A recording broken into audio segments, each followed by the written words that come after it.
0. That is how many shots Lionel Messi's Argentina managed in regulation time against Spain in the 2026 World Cup final, across 120 excruciating minutes. Fans watch Spain pass the ball sideways and they groan. Pundits tell you the game has moved on. Those critics are dead wrong. This isn't a passive passing loop. It is a psychological torture chamber designed to break professional athletes, and I can prove it. Everyone thought the Spanish way was finished, a relic of the past. But what happened on July 19, 2026, was a brutal, calculated execution. The European champions took the reigning world title holders, stripped them of their identity, and forced them to chase shadows until their legs gave out. You think possession is just about keeping the ball? It's not. It is about controlling the opponent's mind. It is about dictating exactly where they run, how fast they breathe, and when they finally crack. To understand what happened in New Jersey last month, you have to look backwards. July 1st, 2018. Spain faced Russia in the round of 16. The team completed a tournament record 1,006 passes.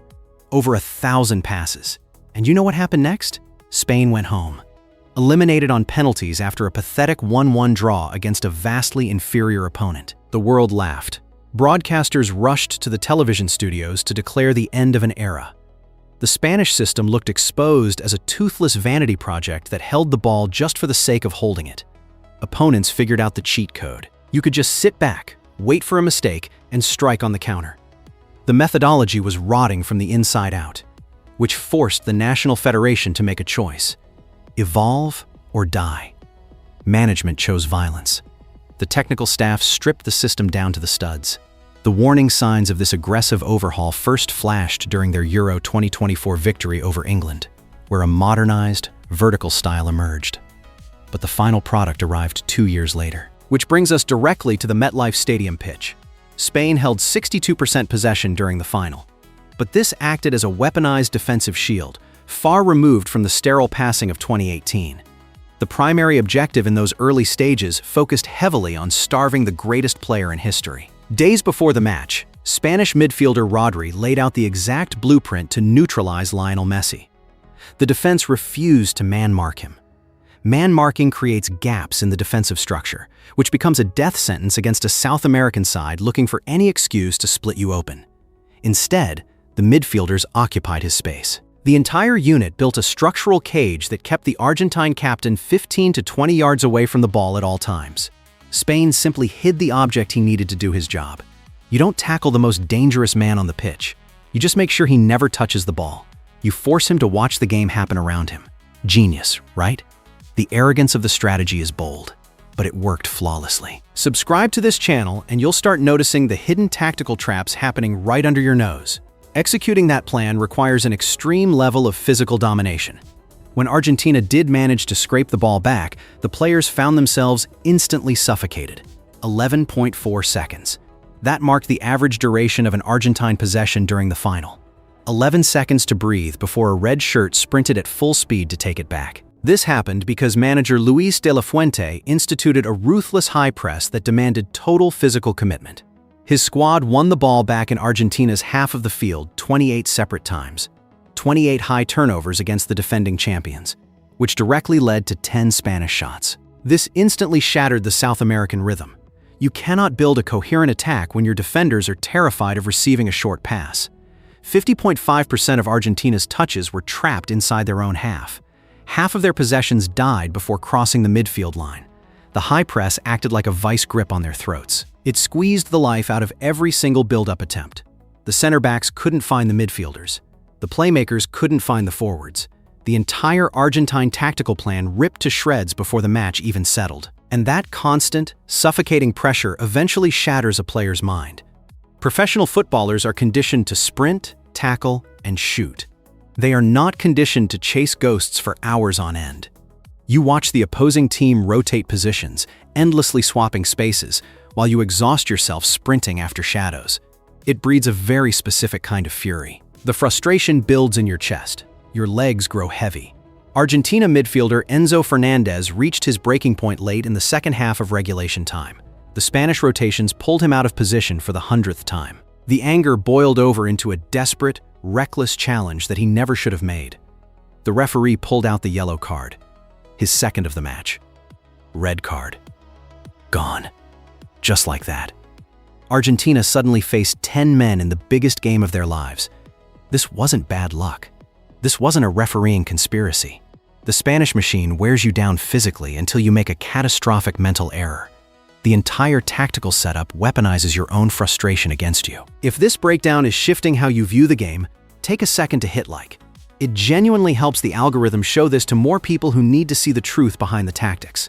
But the Spanish machine didn't start the tournament functioning at this elite level. De La Fuente had to fix a huge structural flaw mid-flight. Earlier in the group stages, the team faced Cape Verde. The match ended in a deeply frustrating, scoreless draw. The standard 4-3-3 formation looked rigid. The passing lanes stayed clogged. The attacks stalled out repeatedly in the final third. So the manager did something drastic. He scrapped the traditional midfield setup entirely. He adapted his shape into a double pivot during the build-up phase. He positioned 2 men at the base of the midfield to intentionally draw out the opposing press, which meant the central channels suddenly burst wide open. Dani Olmo and Lamine Yamal were suddenly operating in large pockets of empty space. This adjustment changed the entire trajectory of their summer. It transformed a stagnant possession game into a terrifying vertical threat. Opposing defenses were entirely paralyzed. How do you defend that? If you push up to stop the double pivot, Yamal destroys you in the space behind. If you drop back to protect the goal, the possession machine just grinds you into dust. And that tactical shift provided the ultimate cover for a historic defensive backline.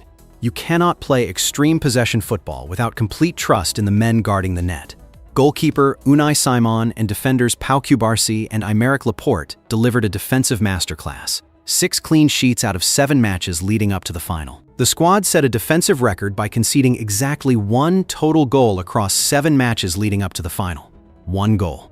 Over an entire month of international football. And that single strike came from Belgium in the quarterfinal, which Spain won 2-1 anyway. Before that Belgian goal, the defense went an absurd 609 consecutive minutes without letting a single ball cross the line. 600 minutes. That isn't luck.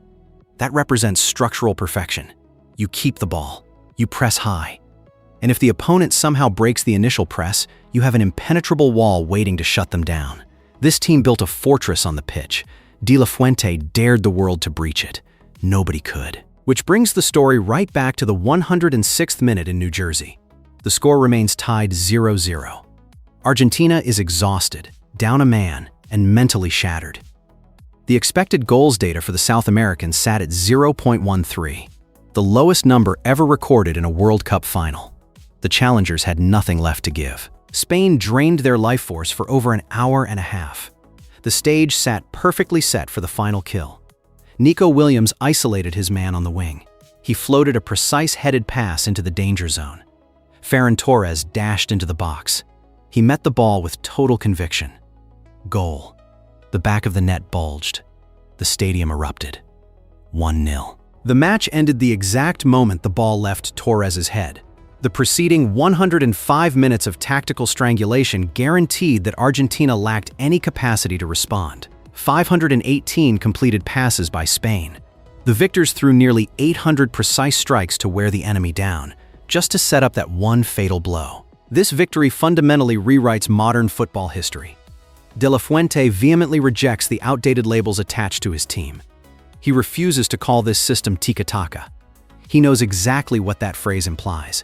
It implies weakness. It implies sideways passing without purpose. He built a possession-based machine that relies heavily on vertical wing play and physical counter-pressing. It plays aggressively. It plays nasty. The July 2026 triumph also cemented Spanish dominance across the entire sport.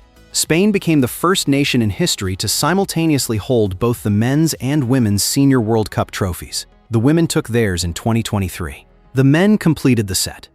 This represents an institutional monopoly on how the sport operates at the highest level. The rest of the world is playing a completely different, inferior game.